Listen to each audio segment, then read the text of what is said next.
Trato este tema que creo que es muy útil para todos, sobre todo porque no siempre lo que tú y yo hacemos rinde los frutos que tú y yo esperamos, pero tú y yo debemos estar tranquilos si hemos hecho aquello que teníamos que hacer. O sea, lo que yo hago depende de mí. Lo que resulte con lo que yo hago no depende necesariamente de mí. Esto en cualquier cosa que haga, pero también en torno sobre todo a lo más doloroso, la relación con las personas. Lo que tú hagas por tus hijos depende de ti, pero lo que tus hijos hagan con lo que tú hagas no depende totalmente de ti. Entonces, creo que este tema es fundamental, sobre todo porque nos ayuda a pacificarnos en esos momentos donde la persona piensa que no hizo las cosas bien. Yo te diría, ¿acaso Jesús no hizo algo bien? Se le perdió uno de 12 y hoy llora ante la ciudad santa. Y pongo esta frase al calce que habla acerca pues, de aquello que nos provoca dolor. O sea, en realidad solamente puede lastimarnos o pueden lastimarnos las personas que amamos. Solamente ellos pueden lastimarnos. O sea, solamente eso nos duele en la vida, lo que acontece con aquellos que amamos. Entonces, ese llanto de Jesús habla pues del amor que le tiene a esa ciudad y qué lástima que no hayan estado a la altura del corazón de Cristo ni de las purísimas lágrimas que brotaron de los ojos de nuestro Señor. Bien, vamos a ver el texto del Evangelio. Adelante, por favor, Fer. El capítulo 19 de San Lucas. Que el Señor esté con ustedes. Proclamación del Santo Evangelio según San Lucas. Gloria a ti, Señor Jesús. En aquel tiempo, al acercarse Jesús a Jerusalén y ver la ciudad, lloró sobre ella, mientras decía, si reconocieras tú también en este día lo que te conduce a la paz, pero ahora está escondido a tus ojos. Pues vendrán días sobre ti en que tus enemigos te rodearán de trincheras, te sitiarán, apretarán el cerco de todos lados, te arrasarán con tus hijos dentro y no dejarán piedra sobre piedra, porque no reconociste el tiempo de tu visita. Palabra del Señor. Gloria a ti, Señor Jesús. Bien, vamos a hablar acerca, vamos a decir, de la decepción que le provoca a nuestro Señor lo que Jerusalén no supo aceptar y no supo vivir adecuadamente.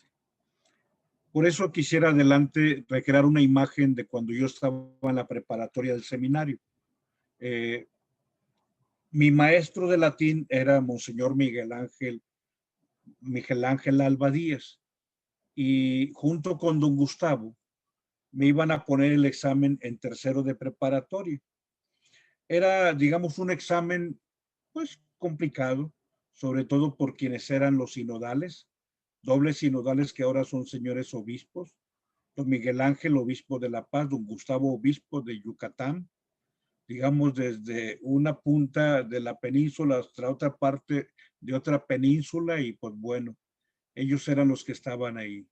Y pues aquello no era tan complicado, era declinar sustantivos y adjetivos, conjugar verbos, hacer traducciones de latín al español principalmente. Y bueno, cuando entro al salón sabíamos todos que son 10 minutos de examen. Aquello puede prolongarse a 12 minutos, 13 minutos, pero llevaba un rango sobre todo porque llevaba un orden de tiempo para poder saber uno cuándo iba a pasar, porque pasaba uno por uno. Pues recuerdo que había entrado y la verdad, lo digo ahorita no como una apreciación subjetiva, sino real, apenas estaba agarrando vuelo, no llevaba más de 5 minutos cuando don Miguel Ángel, cuando empiezo a escribir en el pizarrón y empiezo a declinar y a conjugar, dice don Miguel Ángel Albadíez, vaquero, porque así me decían en el seminario, satis. Yo obviamente escucho ese satis y sabía lo que significaba satis. Cuando pregunto qué o por qué, pues no era porque no supiera, sino porque sabía y pues apenas estaba empezando a agarrar vuelo. Monseñor Gustavo, que te digo, estaba ahí, también utiliza la misma palabra y dice vaquero satis, suficiente, me dijeron. Eso es lo que significa la palabra satis, suficiente. Bien, adelante, vamos a hablar acerca de ese hacerlo suficiente y sobre todo aplicarlo en nuestra propia vida. Dentro de el lenguaje coloquial se utiliza, digamos, la expresión de que para muestra basta un botón. Y cuando uno lee los salmos, sobre todo en la lectura rezada de los salmos, o incluso el salmo responsorial, hermoso que, por ejemplo, el Salmo 127, que habla el hombre que teme al Señor, eh, su mujer como vid fecunda, y dice, dichoso el hombre que teme al Señor. Bueno, la antífona o el estribillo siempre es una síntesis de lo que el Salmo está expresando.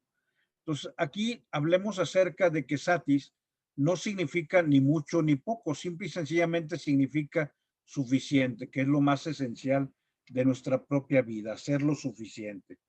Adelante, hablemos sobre el aparente fracaso de nuestro Señor Jesucristo y entender que hay fracasos que no son fracasos, lo mismo que hay triunfos que no son triunfos. Eh, Ubicando sobre todo lo que hoy eh, nos presenta el Evangelio sobre su llanto del Señor por la ciudad de Jerusalén. Yo te pregunto, por ejemplo, ubicando a la persona de Judas, ¿qué fue aquello que no hizo bien Jesús como para que Judas le negara la aceptación? ¿O hay algo más que pudo haber hecho nuestro maestro por Judas? ¿Le faltó algo por hacer? Juan 17:11. Pero vayamos a lo de la ciudad de Jerusalén, adelante. Y pongo los dos textos que nos presenta sobre esta escena de nuestro Señor. Lucas y Mateo lo narran. Y el texto de hoy es el de Lucas 19:41. Dice que al acercarse y ver la ciudad, Jesús llora por ella, diciendo, si también tú conocieras en este día el mensaje de paz, pero ahora ha quedado oculto a tus ojos, porque vendrán días sobre ti en que tus enemigos te rodearán, de empalizadas, te cercarán y te apretarán por todas partes. El Señor llora por Jerusalén. Y Mateo 23:37 es esa expresión, digamos, de tristeza. Jerusalén, Jerusalén, la que mata a los profetas y apedrea a los que le son enviados. ¿Cuántas veces he querido reunir a tus hijos como una gallina reúne sus polluelos bajo las alas y no habéis querido? Ambos, San Mateo y San Lucas, hablan de la escena que hoy se nos presenta en la liturgia de este día. Vamos adelante, sobre todo, a hablar acerca de esas derrotas que no son derrotas. Y quisiera que recuperaras tú lo que es los improperios, un canto que el Viernes Santo se entona cuando se adora la imagen de la Santa Cruz. Y entonces este pueblo dimensiona, digamos, lo que los hombres hemos hecho con aquello que el Señor también ha hecho por nosotros. Pregunta el canto, pueblo mío, ¿qué mal te he causado? ¿En qué cosa te he ofendido? Respóndeme. Te guié por 40 años, te alimenté con maná, te introdujo una tierra fértil. Tú le preparaste una cruz a tu Salvador. ¿Qué más pude hacer o qué dejé sin hacer por ti? Yo te elegí, te planté como viña hermosa, pero tú has vuelto áspera y amarga conmigo. En mi sed me diste vinagre y has plantado una lanza en el costado a tu Salvador. Pueblo mío, qué mal te he causado. ¿Qué más puedo hacer o qué dejé sin hacer por ti? Adelante, quiero compartirte la segunda forma de los improperios, la segunda modalidad. Perdón, yo no sé cantar, pero de esos cantos que son, de esos cantos que rompen el silencio y rompen sobre todo el corazón. Perdón si no estoy entonado, pero creo que mi corazón estará entonado. Pueblo mío, ¿qué te he hecho? ¿En qué te he ofendido? Respóndeme. Pueblo mío, ¿qué te he hecho? ¿En qué te he ofendido? Respóndeme. Y dice el Señor, yo te abrí camino por el mar, y tú me has abierto el costado con tu lanza. Pueblo mío, ¿qué te he hecho? ¿En qué te he ofendido? Respóndeme. Yo te serví de guía con una columna de nubes y tú me has conducido al pretorio de Pilato. Pueblo mío, ¿qué te he hecho? ¿En qué te he ofendido? Respóndeme. Yo te di de comer maná en el desierto y tú me has dado de bofetadas y de azotes. La verdad te digo, es triste el canto. Y uno dice, bueno, dice el Señor, eh, ¿qué mal te he causado? ¿En qué cosa te he ofendido? Respóndeme. Hoy adelante el Señor nos presenta el misterio de la libertad. La verdad es que sí es incomprensible y es muy injusto el proceder que el hombre tuvo para con Dios. Y aquí aterrizamos un poco en nuestra propia vida. Tú también lo has experimentado. De pronto experimentas esa injusticia en carne propia de alguien a quien amas demasiado. Reitero la frase de la primera diapositiva, solamente puede herirnos la persona a la que amamos. O sea, solamente ellos a los que amamos. Y hoy, reitero, el llanto del Señor habla del amor que le tiene a Jerusalén. Y te digo, esta situación de la reacción de la persona brota del don de la libertad que Dios mismo ha querido dar a sus hijos, pero que también tú debes reconocer a tu familia y en tus propios hijos ese mismo ejercicio de la libertad. Adelante, la pregunta será siempre esta: ¿qué más podemos hacer?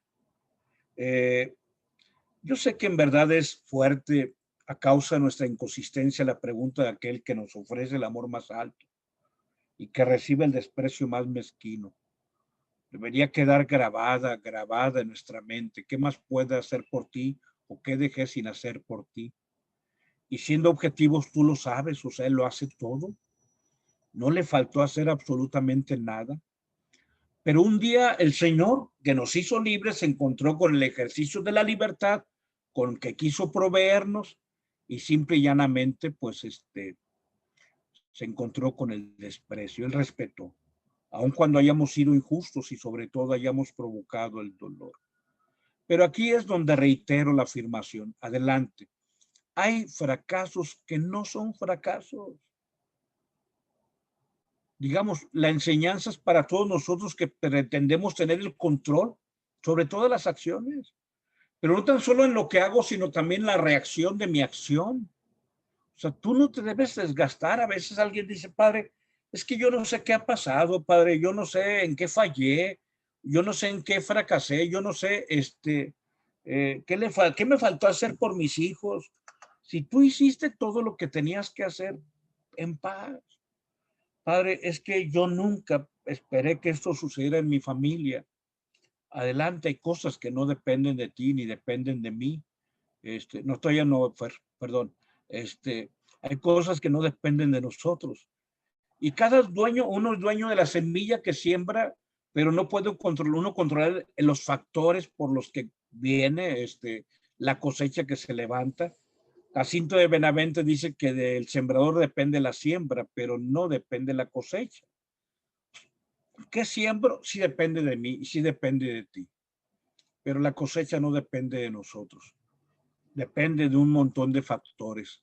Entre ellos, claro, la constitución del suelo, el medio ambiente, la temperatura, muchas cosas, pero principalmente, bueno, de que la otra persona es libre y la persona sabrá o no sabrá aceptar lo que le ofrecemos. Adelante, lo que tú y yo hacemos ahora sí, es una propuesta y el otro tiene una respuesta ante nuestra propuesta. Es necesario en lo humano comprender pues que no soy yo responsable de todo lo que hagan mis hermanos y mis sobrinos. O sea, ellos tienen libertad, pero lo mismo tú como padre, o sea, no puedes ser totalmente responsable de la respuesta de tus hijos. La propuesta es tuya, la propuesta ha sido de Dios, pero la respuesta no es ni tuya, ni mía, ni tampoco de Dios, perdónenme. O sea, no estoy diciendo ninguna herejía, Él nos hizo libres. O sea, la respuesta no depende de Dios, depende de ti. La propuesta sí depende de Dios, pero tú y yo decimos sí o no. Hoy el Evangelio nos presenta al Señor que dejó libre a la ciudad santa. Y esta es la lección más divina y sin dejar de cumplir con nuestro deber. Hoy debemos pedir a Dios que seamos capaces de superar la tristeza, esa decepción que surge cuando pues una respuesta pues que esperaban fuera adecuada de quienes amamos, en los hijos, en el matrimonio, en la amistad, en la sociedad, en la parroquia. O sea, si tú has hecho lo que tenías que hacer, en paz. Obviamente saber que la satisfacción brota de lo que hacemos, no tanto en los frutos que los otros pueden ofrecernos. Adelante, recuperamos esta palabrita satisfacere, que significa satisfacción, y ubicar que satis significa suficiente, lo cual, reitero, no debe ser comparado con cantidades. Y saber que facere significa hacer. Satisfacere quiere decir hacer lo suficiente. Y sobre todo, sí, tú y yo tenemos que preguntarnos ante las situaciones conflictivas, ¿hay algo más que podamos hacer por los demás? Y si la respuesta es que sí, entonces yo no puedo estar tan tranquilo. Aunque aparentemente hice mucho, yo puedo hacer algo más. Pero si ante la pregunta hay algo más que pudiera hacer por los demás, la respuesta es no, porque ya hice todo lo que tenía que hacer, pues entonces yo digo satisfacere, suficiente. He hecho lo suficiente por los demás. Un día hay una narrativa se llama sobre el profeta Alejandro Pronzati o Alessandro Pronzati, un italiano. Él narra la historia de un profeta que llega a una población. Y el profeta llega y pues empieza a predicar en la plaza y se le juntan todo el pueblo. Otra vez al siguiente día, un montón de gente. Pero en la medida en que van pasando los días, empieza a haber menos gente. Y hay un día en que el profeta va a predicar y apenas había 3, 4 personas. Alguien que lo veía y analizaba la situación se acerca y le dice, oye, ¿no te has dado cuenta de qué? Pues de que a la gente no le interesa lo que tú estás predicando. Yo, bueno, dice él, sí me doy cuenta que es menos gente. ¿Y por qué sigues predicando? Le dice aquel hombre al profeta. Y el profeta dice, pues si mi palabra no los puede cambiar, yo espero que su actitud de ellos no me cambie a mí. Yo debo hacer lo que tengo que hacer. Y no depende mi satisfacción de la respuesta de la gente, sino de la propuesta que yo les ofrezco. Ojalá que tú y yo tuviéramos esa madurez. Si un día al Papa se le juntan 10 personas en una visita, ¿eso es fracaso? No. Fracaso será cuando él deje de predicar a Cristo. Ahí sí será el fracaso. Porque la gente hizo cambiar lo que tenía que predicar. Quiero terminar con una última diapositiva donde hablo de 4 cosas que tú tendrás que hacer siempre por las personas que Dios te ha confiado.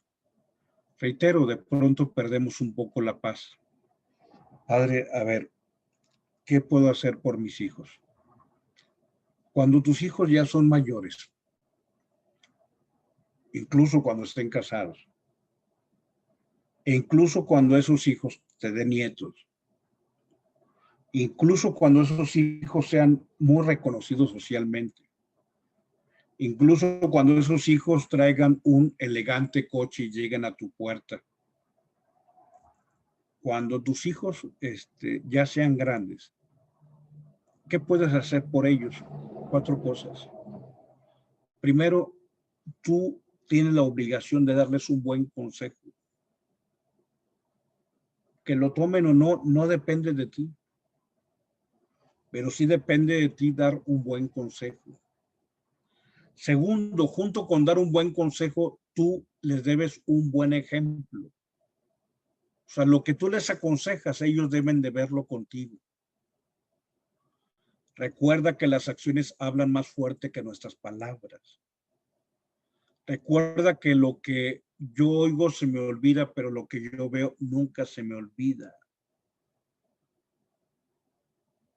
Aparte de buen consejo que se oiga, buen ejemplo que se vea. ¿Qué más puedes hacer por tus hijos cuando ya sean grandes? Orar por su persona. O sea, buen consejo, buen ejemplo y oración por ellos. Pero aparte también un cuarto consejo, un cuarto elemento tienes que hacer por los hijos que Dios te dio. Junto con buen consejo, con buen ejemplo y con la oración por ellos, también cuando haya el momento en donde sea factible, decirle, mira hijo, si quieres no me hagas caso a mí. Busca un sacerdote a la parroquia que quieras. O sea, vives aquí en el sur de la ciudad, mira, puedes ir a Corpus Christi, puedes ir a San Juan Bosco, puedes ir al Rosario. O si te agrada mejor el Padre de Santa Cecilia, ve a Santa Cecilia. O si no, ve a Santa Lucía o ve a Santa Beatriz de Silva o vete al Buen Pastor. Pero dile las cosas como son. Pregúntale. Dile que qué te aconseja, porque lo que yo te digo parece que no es fuerte. Y entonces siempre tendremos estas 4 deudas por las personas que Dios nos ha dado. Buen consejo, buen ejemplo, orar por su persona y en su momento debido orientarle para que pida un buen consejo, un buen consejero. No con ese amigo y esa amiga que son cómplices y que les va a resultar igual si tus hijos se destruyen o no se destruyen, ¿no? Un buen consejero para que entonces se le oriente. Vamos a pedirle a Dios que nos conceda su gracia. En nombre del Padre, el Hijo y del Espíritu Santo. Amén.